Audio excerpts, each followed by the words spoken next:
cuerpo se mojaba como el rocío del cielo, hasta que su pelo creció como plumas de águila y sus uñas como las de las aves. Mas al fin del tiempo, yo, Nabucodonosor, alcé mis ojos al cielo, y mi razón me fue devuelta, y bendije al Altísimo, y alabé y glorifiqué al que vive para siempre, cuyo dominio es sempiterno, y su reino por todas las edades. En este capítulo 4 de Daniel, nos estamos ubicando históricamente hace 2600 años aproximadamente, precisamente en la zona geográfica donde tuvo su inicio el Jardín del Edén o la civilización humana, ya que el Jardín del Edén, de acuerdo a la Biblia, estaba situado entre los ríos Tigris y Éufrates. Y es muy interesante que precisamente lo que hace 2600 años pasó con un rey. Nos trasladamos al siglo XXI en el cual nos encontramos y nos damos cuenta que los lugares geográficos donde la Biblia dice que se inició la civilización y donde la Biblia afirma que la civilización va a terminar, es precisamente, damas y caballeros, donde actualmente los medios de comunicación y todos los encabezados actualmente de los periódicos en este mes de agosto del año 2014 en que nos encontramos, Irak y Siria están amenazando al mundo e involucrando a las naciones del mundo para que ya entren a un conflicto que se puede convertir en una tercera guerra mundial.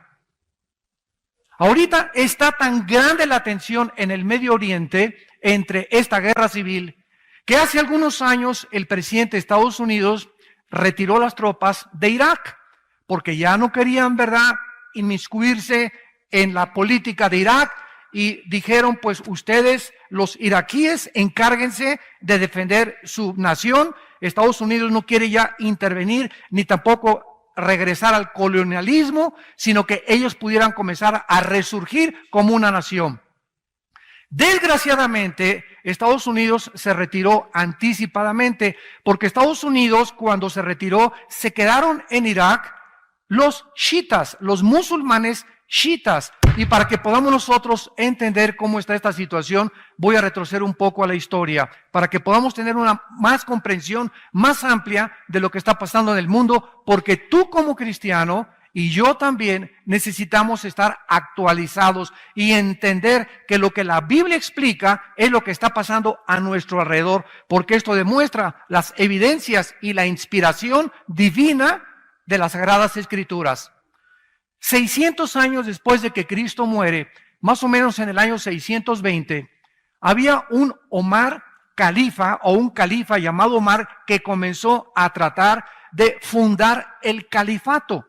¿Qué cosa es el califato? El califato es el dominio de los califas, o sea, un rey gobernando a todos los musulmanes. Cuando Mahoma muere, entonces se divide los musulmanes en dos ramas. Unos decían, no, es que los musulmanes debemos de gobernar los que venimos de la herencia directa de Mahoma. Y estos fueron los sunis. Y otros dijeron, no, es que el derecho de gobernar es democráticamente. No tiene que ser a través del linaje de Mahoma, es por votación. Y ahí nacieron los chiitas. Entonces los mismos hermanos, ¿verdad?, musulmanes, se dividen completamente en dos secciones, los sunis y los chiitas. Pasa el tiempo y aproximadamente durante 400 años, los otomanos turcos musulmanes comenzaron a gobernar el mundo. Y llegamos al siglo XX, cuando a principios del siglo XX llegan entonces los musulmanes a tratar ya de entrar en Europa y en el África, y viene la Primera Guerra Mundial y los ingleses vencen después de la Primera Guerra Mundial, y entonces los ingleses comienzan a sacar a los otomanos turcos y se acaba a principios del siglo XX el imperio de los musulmanes o de los turcos. Sin embargo, en la sangre de ellos quedó el deseo de volver a revivir el califato, el dominio de los musulmanes en todo el Medio Oriente. Bueno, viene la Segunda Guerra Mundial, viene Hitler y entonces las Naciones Unidas votan para que los ingleses se salgan también de todo el Medio Oriente y entonces reparten el Medio Oriente, que se llamaba en aquel tiempo Palestina, por la esposa de uno de los emperadores romanos que se llamaba Palestina. Le quitan el nombre de Israel para robarle a Israel su nombre y entonces reparten a través de diferentes tratados diplomáticos la tierra de Palestina y le asignan a Israel una parte de esto, y los refugiados que se quedan ahí en Israel después de que los judíos regresan son los que se llaman ahorita los palestinos, que ocupan la franja de Gaza, que están mandando cohetes a Israel, y el Banco Oriental, que es lo que era Judá, o también se llama actualmente Jericó. Muy bien, después de la Segunda Guerra Mundial, los árabes se juntan y los quieren volver a sacar a los judíos, y entonces durante todo el siglo XX los musulmanes fueron hechos completamente a un lado. Sin embargo, a partir del año 2004, 2005, más o menos, comienza un conflicto en el Medio Oriente que se llamó la Primavera del Medio Oriente o la Primavera Árabe, donde surge un grupo por primera vez en el Medio Oriente, en Egipto, que es el país donde más musulmanes tiene y que se llama la Hermandad Musulmana. Este grupo de la Hermandad Musulmana comenzaron a tratar de derrocar al presidente egipcio, lo cual lo lograron, y establecerse ellos para establecer el califato. No les funcionó porque volvieron otra vez a derrocar a ese presidente y entonces surge la guerra civil de Siria. Ahí en Siria los rebeldes quieren derrocar a Bashar Assad, sacarlo totalmente del presidente de Siria, porque el califato de los musulmanes no quieren ya monarcas ni reyes en el Medio Oriente. Ahorita están amenazando a los sauditas, Arabia Saudita, para sacar al rey. Están amenazando al rey Hussein de Jordania. Quieren completamente ellos gobernar todo el Medio Oriente. Estoy hablando de Siria, Irak, Irán, Jordania y el Líbano para controlar el petróleo. El que controla el petróleo, damas y caballeros santos de Dios, la persona que controla el Medio Oriente, controla el mundo. Y esta es la razón por la cual los Estados Unidos de Norteamérica trataron de apoyar a Israel desde 1948, porque es el único aliado que tiene el Occidente. Todos los demás alrededor están tratando de entrar a apoderarse del petróleo y todo el mundo, ¿verdad? Rusia, Estados Unidos, Europa, todo el mundo, porque quieren controlar el mundo, tal como la Biblia lo profetizó. El rey Nabucodonosor, hace 2600 años aproximadamente, quería hacer lo mismo, quería engrandecer completamente su imperio, dominar el mundo, y esto ha surgido en la naturaleza autodestructiva de todos los seres humanos, conquistar a los demás.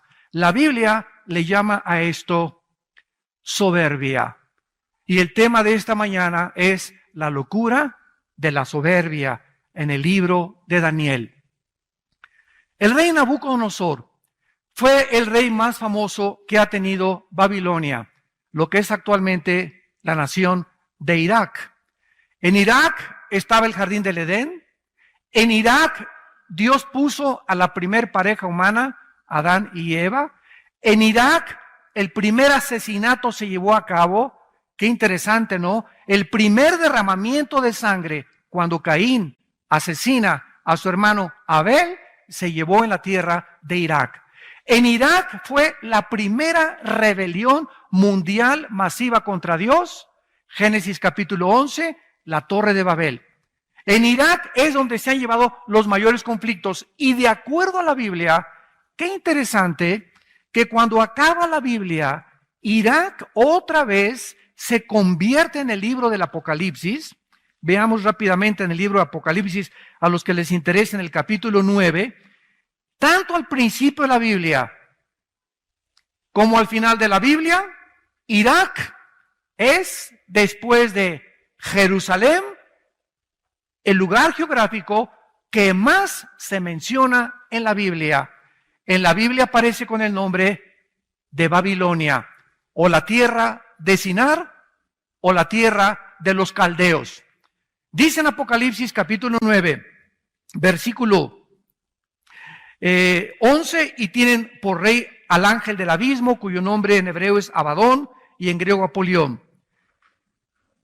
El primer ay pasó, vienen 2 ayes después de esto. El sexto ángel, esto sucede en la sexta trompeta del Apocalipsis. Oyó una voz entre los 4 cuernos del altar de oro que están delante de Dios, diciendo al ángel que tenía la trompeta: desata a los 4 ángeles que están atados junto al río Lerma. ¿Eso dice? Junto al río Nilo, junto al río Támesis. La Biblia es absolutamente específica. La Biblia nos muestra que junto al río Éufrates, donde comenzó la humanidad, donde se llevó el primer pecado, donde estuvo la primer pareja, donde Satanás ya había ocupado antes de Adán el huerto del Edén en el mundo preadámico, donde los ángeles caídos estuvieron ahí tratando de mezclarse y pervertir la genética humana en Génesis capítulo 6. En este mismo lugar geográfico aparece otra vez Irak al terminar la Biblia. Y entonces el Espíritu Santo nos corre las cortinas y nos muestra que en Irak se encuentra, porque el río Éufrates está precisamente en Irak. No podemos perder de vista esto. Es inequívocamente, ¿verdad?, absolutamente cierto de que estamos hablando del terreno de Irak. En Irak se encuentran los 4 ángeles caídos, más crueles y más sanguinarios de los que se rebelaron junto con Satanás. Están estos ángeles tan atados ahí en Irak que cuando se desaten van a matar a la tercera parte de la humanidad. Dice a continuación el versículo que acabamos de leer, el versículo 15, y fueron desatados los 4 ángeles, Apocalipsis 9, 15, que estaban preparados para la hora, día, mes y año, a fin de matar a la tercera parte de los hombres. Qué interesante, señores sociólogos, señores antropólogos, señores investigadores, que andan buscando ustedes en eruditos y en autores no cristianos y fuera de la Biblia, una información que solamente contiene la Biblia. Precisamente ahorita es en Irak donde se encuentra el conflicto que puede prender la mecha a una tercera guerra mundial. Es tan grave ahorita la situación en Irak que ahora sí ya, después de que en Irak se levanta un nuevo grupo que ya no es la hermandad musulmana, ahora en inglés es ISIS, ¿verdad?, que es el Estado Islámico. Entonces este grupo islámico, que en inglés se llama ISIS, Islamic State, de Irak y de Siria, que es la traducción al español, quieren revivir el califato bajo un hombre que se llama Abu Baghdadi. Y este hombre está junto a un ejército de 20,000 hombres. Al Qaeda es Pinocho junto con ellos. Los mismos líderes de Al Qaeda han dicho: ni siquiera nosotros tenemos la crueldad de cortarle las cabezas y abrir los vientres de las mujeres y exhibirlos por todos lados, como lo hemos visto, con la sangre fría de estos grupos, completamente, nosotros lo sabemos, completamente endemoniados. Es un ejército de demonios en el Medio Oriente, que están avanzando ya desde Siria, tomaron Mosul, tomaron Tikrit, que era la ciudad donde nació Saddam Hussein, y están avanzando hacia Bagdad. Ahora que comenzaron a avanzar hacia Bagdad, el grupo del Estado Islámico, entonces Estados Unidos despertó, el presidente Obama despertó y dijo: Dios mío, comenzaron por todos lados, ¿quién los va a detener? Si llegan a Bagdad, en Irak, donde todos son chiitas, en Arabia Saudita son chiitas, en Irán son chiitas, y de una forma tienen que detener a los sunnis musulmanes que no se apoderen de Bagdad, ¿quién lo va a hacer? Entonces Estados Unidos consintió de comenzar a mandar aviones F-18 de guerra para comenzar a bombardearlos desde el aire, porque no quieren mandar tropas terrestres todavía, porque costaría billones de dólares que Estados Unidos ya no tiene. Entonces hay un vacío impresionante en el mundo de liderazgo. Durante más de 60 años, desde la Segunda Guerra Mundial, ¿quién ha tenido la preeminencia? ¿Quién ha sido el policía del mundo para combatir a los nazis, a los fascistas y a los comunistas?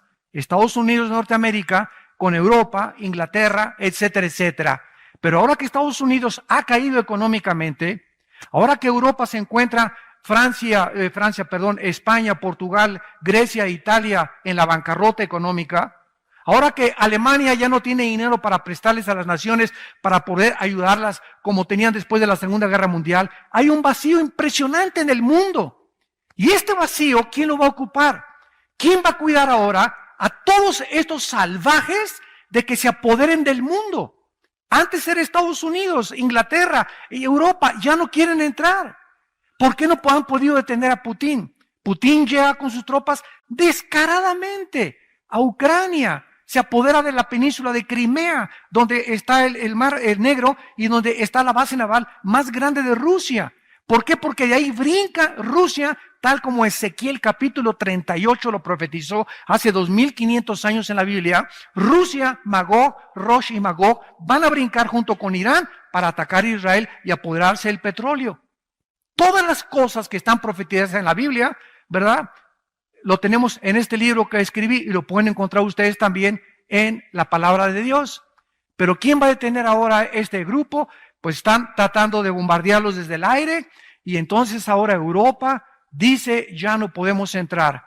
Y ahora Putin, sabiendo claramente el presidente de Rusia de que hay un vacío de liderazgo, que Obama no va a ejercer el liderazgo militar, ya comienza a avanzar. Esta semana pasada mandó más de 50 camiones con la bandera de ayuda para alimentar a los pobres, cargados completamente de armas, para poder conquistar completamente después de Ucrania, Lituania, Estonia y las naciones que están frontera con Rusia y comenzar a resurgir. Él quiere resurgir a la antigua Unión de Repúblicas Soviéticas. Los musulmanes quieren volver a resurgir el nuevo califato. Y por todos lados alguien tiene que levantarse. Ahora que Estados Unidos está completamente hecho a un lado, alguien tiene que levantarse y tomar el liderazgo. La pregunta es, ¿quién lo va a tomar? Y la persona que tome el liderazgo es la que va a precipitar al mundo a donde las profecías bíblicas dijeron que el mundo se dirigía. Toda esta información es maravillosa a la luz de la Biblia y el ejemplo que tenemos en el rey Nabucodonosor, presidente rey de Irak, del imperio babilónico, el más grande que ha existido después del imperio romano, era precisamente que este rey comenzó a ensoberbecerse y a creer que él podía gobernar el mundo hasta que 3 veces, regresamos al libro de Daniel, 3 veces se le da este mensaje al rey de Irak. 3 veces Dios les habla a los líderes, a los gobernantes, y tú puedes decir en esta mañana, o los que nos ven por televisión, yo no soy presidente de ningún país, yo no soy dictador de ningún país, yo no soy líder todavía mundial de ningún lado, pero quiero decirte que tú eres líder de tu familia. Tú eres líder de tu casa, de tus hijos y de tu esposo. Y este mensaje es para todos aquellos que tienen un liderazgo, porque el liderazgo en la Biblia lo dio Dios, en la iglesia, en la familia y en los gobiernos al varón. Pueden discutir lo que ustedes quieran, es clarísima la Biblia. En la casa el varón es el responsable. Y a quien Dios hará responsable de los problemas que surjan en el hogar.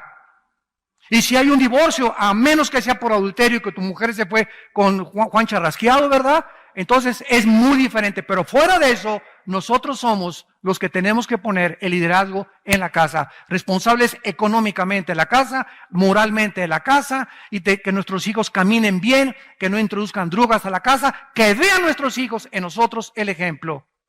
Y así como nosotros somos responsables y algún día vamos a dar cuentas a Dios. Algún día, cuando tú mueras y yo muera, vamos a estar ante el tribunal de Dios. Te puedes reír todo lo que quieras y puedes burlarte todo lo que quieras de Dios. Pero está escrito que tienes que morir. Y cuando tú mueras, ¿qué susto te vas a llevar? Y esto es un mensaje que Dios le da a todas las personas para que entendamos que no somos dioses. Vean ustedes este mensaje en el versículo 17, 25 y 32 de Daniel capítulo 4. Dice el versículo 17, la sentencia es por decreto de los vigilantes, o sea, los ángeles que Dios mandó a darle este recado a Nabucodonosor. Y por dicho de los santos, la resolución, para que conozcan los vivientes que el Altísimo gobierna el reino de los hombres y a quien Él quiere lo da y constituye sobre Él al más bajo de los hombres. Nabucodonosor había tenido un sueño, que era un árbol que crecía inmensamente hasta el cielo y cuyo follaje del árbol era grandísimo y las aves venían y se paraban en las ramas de este árbol. Y abajo venían también los animales y bajo la sombra de este árbol comenzaban a pacer las vacas y todos los animales, los mamíferos y todos los del campo. Y entonces el rey comienza a sufrir y dice, ¿quién me va a interpretar este sueño? Y por variar, ¿verdad? Le habla a los discípulos de Walter Mercado, a los astrólogos y a los magos y a los brujos y a los chamanes. A ver, vengan y díganme ustedes de qué se trata este sueño. Y como ninguno de ellos podía interpretar el sueño, ¿qué significaba ese árbol que había llegado hasta el cielo? ¿Se acuerdan Nabucodonosor de que anteriormente había tenido otro sueño en el capítulo 2, ya lo vimos, de una gran estatua, ¿se acuerdan? Con la cabeza de oro, los brazos y el pecho de plata, el vientre de bronce y las dos piernas de hierro y los dedos de los pies, una mezcla de hierro mezclado con barro, que no vamos a detenernos aquí, está en el capítulo 2, ya lo vimos, que simbolizaban los imperios mundiales gentiles hasta la venida de Jesucristo. Entonces Nabucodonosor se acuerda de Daniel y Daniel llega otra vez a la presencia del rey y le dice, rey, tú eres ese árbol que llegaba hasta el cielo. Y todo el follaje y todo lo que tú tenías son las personas de las naciones junto a Babilonia que se acogieron al poder de tu majestad, de tu honor y de todo lo que Dios te ha dado. Sin embargo, la Biblia nos muestra que cuando Dios le interpreta este sueño a Daniel, Daniel le dice, pero Dios dice que ahora van a cortar este árbol y esto significa que tu reino ha terminado, pero vamos a dejar las raíces, dice la interpretación del sueño, significando que si tú te arrepientes, puedes regresar a gobernar, pero en este lapso vas a perder la razón. Vas a perder la razón. Damas y caballeros, si me pongo a mencionar ahorita algunos líderes del mundo, de las naciones y del pasado, son hombres que a la luz de cualquier punto de vista psicológico estaban completamente enfermos de sus facultades mentales. José Stalin, Adolfo Hitler, Alejandro el Magno, Saddam Hussein, Atila, Muammar Gaddafi y todos estos líderes del pasado y de hace algunos años que nos damos cuenta que ¿qué les sucedió? Se ensoberbecieron. Se ensoberbecieron. ¿Y cómo acabaron estos líderes? Y lo que dice la Biblia, ¿verdad? Dice en el versículo 17, la sentencia es de los vigilantes hasta que conozcan los vivientes que el Altísimo gobierna. Y cuando Daniel le comienza a interpretar todas estas cosas, le dice claramente en el versículo 23, y en cuanto a lo que vio el rey, que un vigilante santo descendía del cielo y decía, corten el árbol, destrúyanlo, mas la cepa de sus raíces dejen en la tierra con atadura de hierro y de bronce en la hierba del campo, y si ha mojado con el rocío y con las bestias del campo, sea su parte, hasta que pasen sobre él 7 tiempos. Esta es la interpretación, mi Señor. Versículo 25, que te echarán de entre los hombres. Con las bestias del campo será tu morada, con hierba del campo te apacentarán, como a los bueyes, con el rocío del cielo serás bañado, y 7 tiempos pasarán sobre ti, hasta que conozcas, por segunda vez se le dice, hasta que conozcas que el Altísimo tiene dominio en el reino de los hombres y que lo da a quien Él quiere. ¿Qué ha sucedido con todos estos dictadores? ¿Cómo murió Hitler? Escondido como un pollo mojado, remojado, en un búnker, y agarra la pistola y se vuela la tapa de los sesos. El mismo hombre que años antes o meses antes había dicho, yo soy el líder del Tercer Reich.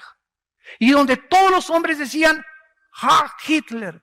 Y donde todos los alemanes, 85 millones de alemanes, creyeron que él era el Salvador, el Mesías que esperaban, que volvería también, después de perder la Primera Guerra Mundial, resurgir Alemania a su antiguo poder.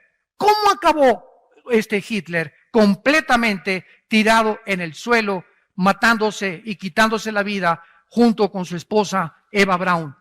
¿Cómo acabaron todos los demás dictadores? ¿De qué manera acabó Saddam Hussein? En un hoyo de 2 metros de Hussein con sus reinos en Irak.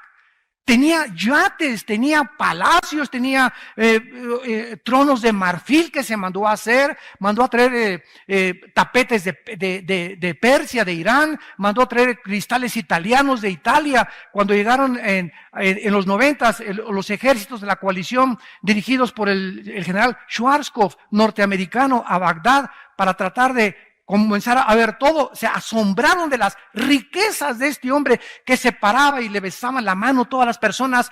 ¿Cómo acaba Hussein en un hoyo de 3 metros con lleno de piojos en la barba y completamente desquiciado? Así acabó. ¿Cómo acabó Muammar Gaddafi, el líder de Libia? ¿Cómo acabó ese hombre que se paseaba así con un despotismo y una soberbia? Mandó matar mujeres, mandó matar niños, multimillonario, derribó un avión que salió de Londres hacia otro destino con 360 pasajeros y nadie le pudo hacer nada porque comenzó a vender el petróleo que tiene Libia. ¿Cómo acabó? Muammar Gaddafi acabó en una alcantarilla de una de las calles de Trípoli. Metido ahí escondido como ratoncito, lo encuentra el pueblo, lo sacan, le dan una madrina de aquellas, lo arrastran por todos lados, lo patean, lo sodomizan y le dan un balazo en la ambulancia. Así acabó ese hombre, como un perro completamente sarnoso. ¿Cómo murió Benito Mussolini en Italia? El contrapache, ¿verdad? Y el amigo y socio de Adolfo Hitler, Benito Mussolini, otro dictador, déspota, soberbio, lo agarran en la plaza de Florencia y lo cuelga el mismo pueblo. Todos estos hombres, Hussein, Hitler, Gaddafi, Mussolini, son del siglo XX, de nuestra época, o de la época de nuestros padres o abuelos. Y el mundo no entiende, y los líderes que están ahorita y que siguen vivos, los siguen sin entender que Dios es el que gobierna. Él es el único soberano. Y si tú que me escuchas tienes un puesto político, de gobernante, de autoridad, o tienes una fábrica que has prosperado, o un negocio que has prosperado, nunca te ensoberbezcas. Ni creas ni digas, es que mi esfuerzo y mi negocio y mis capacidades intelectuales y físicas me han podido dar lo que yo tengo alrededor. Te equivocas con todo el corazón. Porque ¿sabes una cosa? Los vigilantes acaban de decir, sobre ti vas a caer. Ya está puesta el hacha a los árboles, y cualquier árbol que no dé buen fruto será cortado. Miren ustedes en el libro de Deuteronomio, en el Antiguo Testamento, en el capítulo 8. Dios, desde antes que su pueblo entrara a la tierra de Canaán, Dios sabe lo que hay en el corazón humano. Soberbia. A continuación vamos a explicar lo que es la soberbia. Porque tú puedes creer que no lo eres y secretamente serlo y no te has dado cuenta. Y es un veneno grandísimo que va a impedir y va a seguir impidiendo que Dios te bendiga. Hay cantidad de cristianos. ¿Por qué no me bendice? ¿Por qué no prospera mi negocio? ¿Por qué no salgo adelante? ¿Por qué no tengo paz? ¿Por qué tengo que usar pastillas tranquilizantes? Equanil, Valium. ¿Por qué estoy en este estado de estrés? ¿Por qué no puedo descansar ni cuando me voy a acostar? ¿Por qué no tengo paz? Puede ser en lo más profundo de tu vida que vives con soberbia. Y si hay un pecado que Dios abomina, es la soberbia. Y antes de que su pueblo entrara a Canaán, Dios les advirtió, versículo 11, cuídate de no olvidarte de Jehová tu Dios. Deuteronomio 8, versículo 11. Para cumplir sus mandamientos, sus decretos y sus estatutos que te ordeno hoy. Escucha la advertencia. No suceda que comas y te sacies y edifiques buenas casas en que habites y tus vacas y tus ovejas se aumenten y la plata y el oro se te multipliquen y todo lo que tuvieres se aumente. ¿Y cuál es el problema cuando comenzamos a prosperar y en nuestro corazón hay soberbia? Se enorgullece nuestro corazón. Esta es la razón por la cual muchos de ustedes no han sido bendecidos tal vez económicamente. O no han podido prosperar a otro nivel y sigues como perico perro desde hace 10 años. ¿Por qué? Porque si Dios te bendijera, y ahora se ha hecho la famosa herejía de la doctrina de la prosperidad. No, tú haces esto, haz un pacto, ¿verdad? Y vas a tener dinero, y vas a tener el otro, y se va a sanar tu esposa, y todo va a decir vencido, pero nunca dicen las condiciones para eso. Claro que Dios nos quiere bendecir, pero si tú eres una persona humilde de corazón. Porque si Dios te bendice con dinero, y tú eres soberbio en tu vida, ese dinero, esos negocios que estás haciendo, se van a convertir en tu vida en una maldición. ¿Sabes por qué? Porque cuando uno tiene dinero o cuando uno prospera sin Dios, no sabe cómo usar el dinero. Y lo vas a usar y te lo vas a gastar en lo que menos te imaginas. Y tus negocios van a comenzar a fracasar porque hay un problema en tu vida. Ya Dios no te quiere dar más. Porque no eres generoso ni eres administrador de lo que Él te ha dado. El que es fiel en lo poco, será fiel en lo que tiene mucho. El que en lo poco es infiel, no esperes que Dios te dé más, porque en lo poco que Dios te ha dado no ha sido fiel. Entonces, este es el peligro, que se enorgullezca tu corazón. Escucha lo que dice, y te olvides de Jehová tu Dios, que te sacó de la tierra, de Egipto, de casa de servidumbre. Versículo 16, que te sustentó con maná en el desierto, comida que tus padres no habían conocido, afligiéndote y probándote, para a la postre hacerte bien, y digas en tu corazón, mi poder y la fuerza de mi mano me han traído esta riqueza. Esa es la soberbia, tratar de buscar tu identidad aparte de Dios. Tratar de ser algo o de alguien y sacar a Dios de la ecuación. Tratar de creer que podemos llegar a los 50, 60 años de edad y podemos hacer esto, artistas de cine o deportistas, políticos o en el área en la que tú te encuentres, y creer, tú puedes llegar a alcanzar eso, sí lo puedes llegar a alcanzar, pero ¿sabes una cosa? Ve los artistas que se están suicidando, ve las cantantes que se están quitando la vida. Oye, Whitney Houston, qué voz más preciosa esta negrita. Tenía todo joven, no más de 40 años. Millonaria, se quita la vida. La que vestía a la esposa del presidente Obama, que era esposa o amante, no sé, de los Rolling Stones, se suicida en su closet y se cuelga. Era la modista más famosa de Nueva York. Este muchacho que hizo una película de hacer reír a todos los niños, Robin Williams, se acaba de quitar la vida en una depresión profunda. Y dice, es que yo por afuera reía y lloraba por dentro. Y las gentes, dijo Robin Williams a uno de sus familiares una semana antes de morirse, la mayor parte de la gente en Hollywood son unos hipócritas. Ninguno manifiesta la cara que tienen verdaderamente. Porque todo es una apariencia, un maquillaje. Muy poca gente vamos a encontrar que te va a mirar y va a ser contigo tal como Él es. Las personas, la mayor parte de las personas en el mundo se acercan a muchas personas por el favor que les vas a hacer, por el negocio que les vas a hacer, porque tienes o porque no tienes, y en cuanto dejes de tener, ni quien se acuerde de ti, ni tu perro te va a ladrar. La apariencia. Y cuando venimos al cristianismo, se nos urge, se nos exhorta que seamos sinceros unos con otros. Que no nos miremos con hipocresía unos con otros. Ay, hermano, ¿cómo está? Aleluya, gloria a Dios al Eterno. Tiene cara de avispa. Me acabas de saludar y te das la vuelta y hablas mal en contra de esa persona. Eso es hipocresía. Y eso lo ve Dios porque Él conoce nuestros pensamientos. Salmo 139. Tú conoces mis pensamientos, Señor. Él sabe lo que pensamos. Y esta es la razón por la cual no hay bendición muchas veces en las vidas de muchas vidas que nosotros tenemos y que conocemos en nuestra familia y alrededor también. Ahora vemos nosotros, en penúltimo lugar, de qué forma este rey perdió la razón. ¿Qué es lo que pasa con todas estas personas soberbias? Mira, la soberbia te hace perder la brújula. ¿Quién es una persona enferma mentalmente de acuerdo a la Asociación de Psiquiatría en California? Hay más de 100 características que mencionan que una persona no es normal.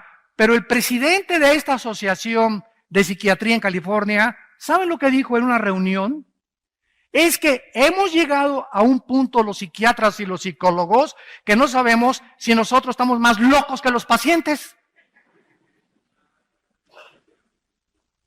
Hemos llegado a un punto donde ¿quién va a tener el parámetro de qué es normal? ¿Qué es normal ya? Para los que se casan hombres con hombres y mujeres con mujeres, para ellos es normal. La sociedad lo acaba aceptando como algo normal. Dice la Biblia que no, que es una locura. Que es insanidad mental completa. Han perdido la brújula y le están llamando a lo malo bueno y a lo bueno malo. Hemos llegado a un punto en la sociedad en la que vemos la televisión y ya es normal ver adulterios en las telenovelas. Ya es normal que las niñas se acuesten antes de acostarse con sus novios. Ya es normal tener un amante, una canita al aire. Ya es normal violar, ¿verdad?, a la sociedad, violar al gobierno, no pagar impuestos, etcétera, etcétera. Y ya es normal, y no es normal, pero nosotros le llamamos normal. Y esto es un síntoma de que algo está mal con el ser humano. No hay ninguna religión que te diga cuál es el problema humano más que la Biblia. El pecado. Todas las religiones enseñan algo, es verdad.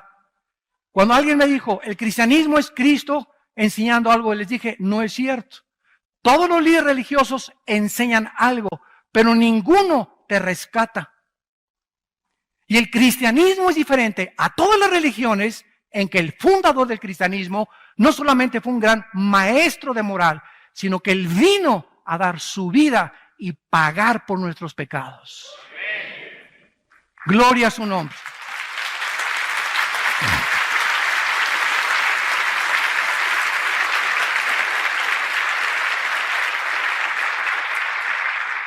Esa es la grandeza del cristianismo. Es la diferencia del cristianismo a cualquier otra religión. Todas enseñan algo. Confucio enseñó algo, Mahoma enseñó algo, el Zaratustra enseñó algo, pero ninguno de ellos vino a rescatar a la humanidad, más que el Hijo de Dios en una cruz. Y cuando venimos a la historia del Hijo de Dios, a la historia de las naciones, a la arqueología moderna, a la genética, a la física, a la química, a la antropología, y la comparamos con la Biblia, decimos, es más moderna que el periódico de mañana en la mañana. Y esto es lo que está pasando en el mundo, son las evidencias más grandes.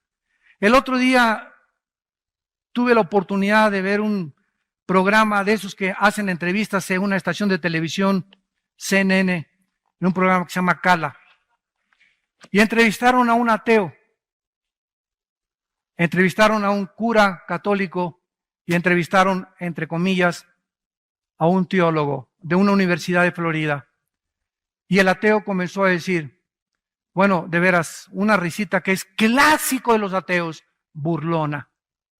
Yo todos los debates que he tenido con ateos siempre, sí, ¿verdad? Sí, estás loco. siempre tienen esa actitud burlona. Es una soberbia impresionante que los caracteriza, que creen que ya para ser ateo tienes que ser omnisciente, tienes que haber conocido ya todo absolutamente y concluir en todo lo que sé y en todo lo que he investigado, concluyo, no existe Dios. No conoces ni dónde está Zapopan. Y el ateo dice, es que el Dios del Antiguo Testamento era un dictador, mandó matar a las personas. Y es una contradicción, atacando desde siempre. El ataque no es contra los musulmanes, ni contra los budistas, es siempre los ataques siempre serán contra el cristianismo y contra la persona de Cristo. Nunca atacan a Buda, nunca atacan a Zoroastro, nunca atacan a Confucio, siempre es Cristo, la cruz o el cristianismo. Qué interesante, ¿verdad? No es coincidencia. Y dice, el Dios del Antiguo Testamento es un Dios soberbio, es un Dios déspota que manda matar a los cananitas, y en el Nuevo Testamento aparece otro Dios que se llama Cristo, que es el Dios de amor. ¿Qué contradicción dice? ¿Cómo me pueden explicar eso? Y el teólogo se acerca con él y le hace su sobadita y le dice, no, pues sí es cierto, ahora yo estoy de acuerdo que el Dios del Nuevo Testamento es Dios de amor, el del Antiguo Testamento es un dictador. El que mejor respuesta tuvo fue el curita de Nueva York. Por lo menos dijo cosas coherentes, me sorprendió.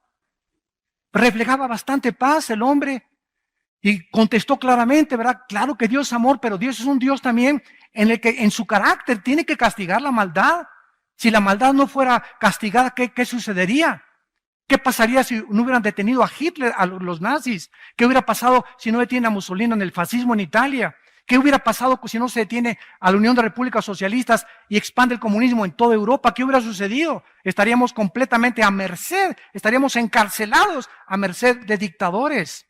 Y se tiene que usar la fuerza, señores, y la violencia y el ejército y los balazos y los macanazos, desgraciadamente, contra la violencia del ser humano y el pecado del ser humano. No hay otra forma de detener la maldad. Imagínate que te pasaras el alto y el policía te dijera, peace and love.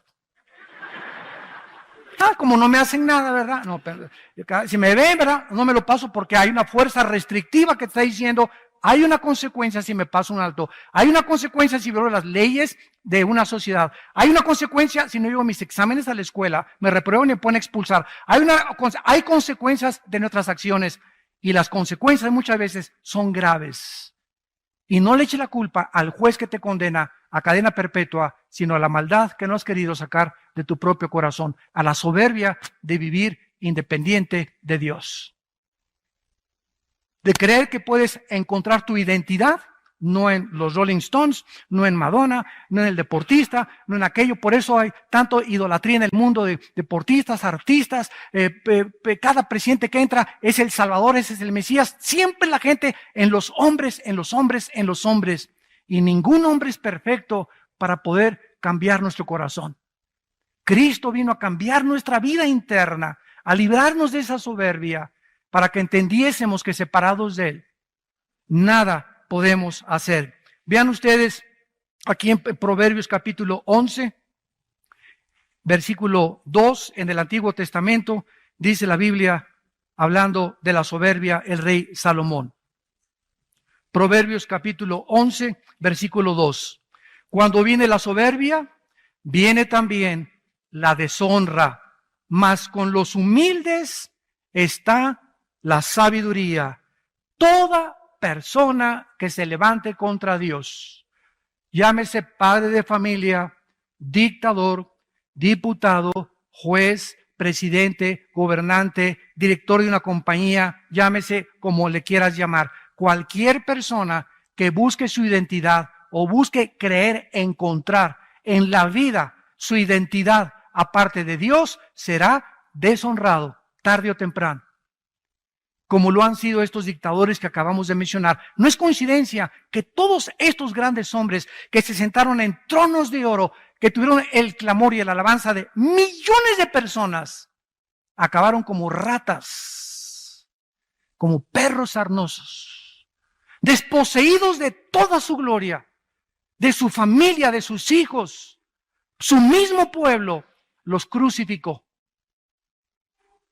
La soberbia es hermana de la deshonra, mas con los humildes está la sabiduría. No hay ninguna persona en esta mañana que nos escuche, tampoco a través de los medios masivos de comunicación. No hay ninguna persona que pueda tener sabiduría para educar a su familia, para educar a tu esposa, para mantener tu matrimonio, para administrar sabiamente tu negocio, que no sea humilde.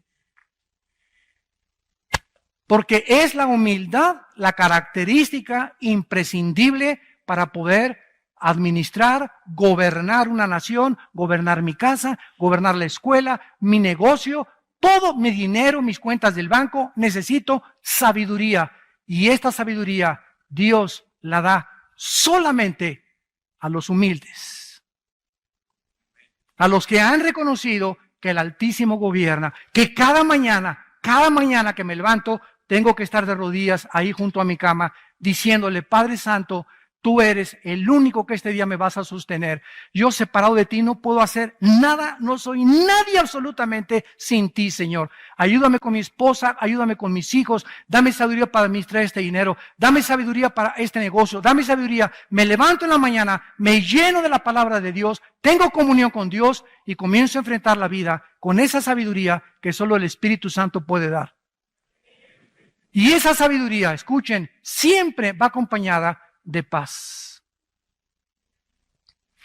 interior. Nos sentimos tranquilos. Llegamos en la noche a la casa y me acuesto tranquilo. Y no estoy como Pepita en comal. Y me despierto a las 11, y eso, y pienso, ¿y qué haré mañana? Y a la 1 de la mañana, y prendo un cigarro a la 1 de la mañana, o se echa un mezcal a las 2 de la mañana, o unas pastillas tranquilizantes, y te levantas como león enjaulado. Ya tus hijos no tienen comunión contigo, no tienes tiempo para nada, te vas de vacaciones, y el domingo que es para descansar, llegas a tu casa y a seguir trabajando, porque eres un hombre trabajador. Eres tonto. Eso no es sabiduría. Dios quiere que disfrutes tus hijos, tu familia, el tiempo, Chapultepec, los árboles, el caballo, el rancho. No pienses en nada. Juega con tu perro Fido, juega con tus hijos, carga a tus nietos. Dios quiere que disfrutes la vida, que goces la vida. Una sola vida vivimos nada más. ¿Crees que vale la pena vivirla miserablemente, como hasta este momento muchos la han vivido por la soberbia de su corazón? Dice Proverbios 16, versículo 18. Antes del quebrantamiento es la soberbia, y antes de la caída, la altivez del espíritu. Tarde o temprano, todos los soberbios serán quebrantados. ¿Por qué fueron quebrantados? Porque antes de que Dios mete el hacha al árbol, el árbol se infló como un pavo real. Y estabas así como guajolote. Como guajolote, ¿verdad? Te creías el rey, papucho de papuchos. Yo aquí, ¿verdad? Y guapo o bella, esto y el otro. Manejabas tu carro así, no volteabas. Al que te limpia los vidrios, quítate, chamaco feo, mugroso, no pares. Espérame tantito, ¿verdad? ¿Cuánta soberbia hay en el corazón? Ese pobre muchacho que te está limpiando los vidrios o que te da grasa en los zapatos, no tuvo la oportunidad que tú tuviste para ir a la universidad. No tuvo los padres ni los abuelos que tú tuviste para haber heredado lo que tú tuviste. ¿Crees que tú eres suficiente porque eres doctor o porque tienes un título, porque tienes dinero? ¿Te crees superior a un albañil, a un plomero, a un carpintero, a un chofer? ¿Por eso crees que tienes el derecho de tratar a esa gente de esa manera porque los consideras más bajos que tú? Eso se llama racismo. Y el racismo es una enfermedad del alma que hace creer a muchos seres humanos que por el color de ojos, color de piel, posición social, posición del club, les da el derecho de creer que son diferentes a los demás. Soberbia. Y Dios abomina esta soberbia. Llegas aquí a una iglesia como esta de Villanueva para el Mundo aquí en Toluca y te dice el del seguridad: no se estacione ahí. ¿Y tú quién eres? ¿Sabes quién es? No es nadie tal vez. Y tú que eres peor que él. Tú eres un chícharo de aguapuerca. ¿Quién eres tú? Y contesta: ¿y tú quién eres? el rey de este mundo, él es una persona asignada por los pastores para ayudar a acomodar los carros. Pero tu soberbia, ¿usted quién es? Y yo no sabe, ¿qué no vio las placas que traigo? Uno sabe quién soy yo, que vengo de traje y todo. Quítese. Así nos han reportado muchas veces que muchas personas llegan así, que les dicen a los edecanes también, quítese. O te dicen, no se sienten ahí, yo me siento donde me da la gana. Soberbia. ¿Por qué? Porque tu corazón te dice, yo no tengo por qué humillarme contra esa persona. ¿Quién es? A menos que tenga un tipo de militar o alguna cosa. No, es un trabajador de la iglesia. Y a cualquier persona que trates de esa manera, es porque en tu corazón te crees superior y nadie se puede atravesar en tu camino porque ya llegó el rey de Hollywood. Y finalmente leemos nosotros en Mateo capítulo 23, el Señor Jesucristo, versículo 12, hablando acerca de este pecado tan grande que tuvo Nabucodonosor, que le hizo perder la razón. Y Nabucodonosor descendió. ¿A qué nivel descendió Nabucodonosor? De los animales. ¿Cuál es el nivel de los animales? Mira, los animales matan por sobrevivir. La jungla la naturaleza está llena de violencia.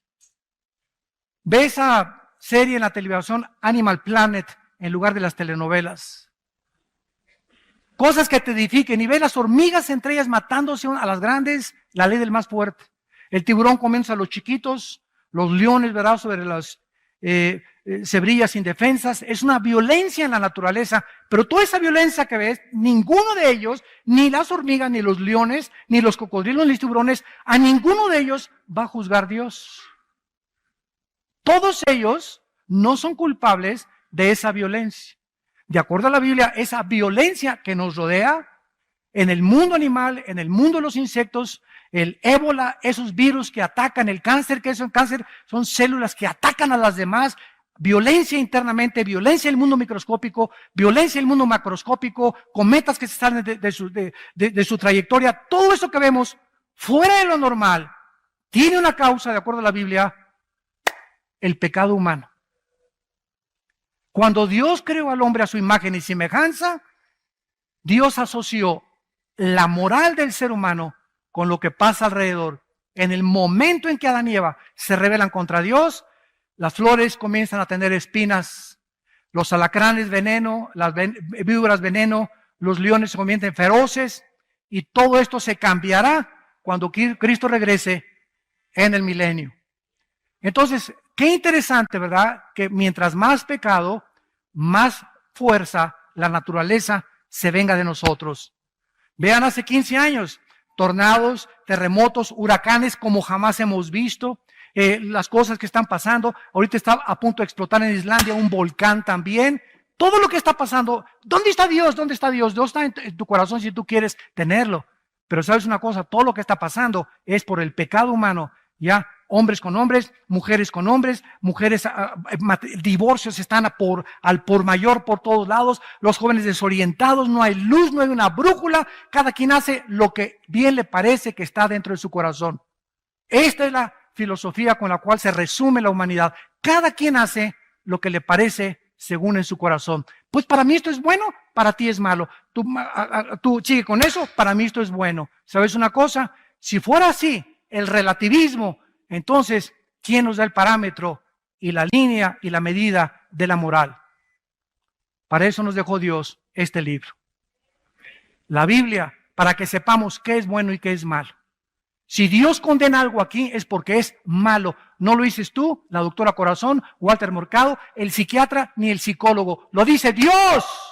Él estableció las leyes morales para que sobreviviéramos. Y por eso estamos a punto de autodestruirnos por la soberbia que han sacado a Dios de sus corazones. Y finalmente dice Mateo 23, versículo 12, porque el que se enaltece será humillado y el que se humilla será enaltecido.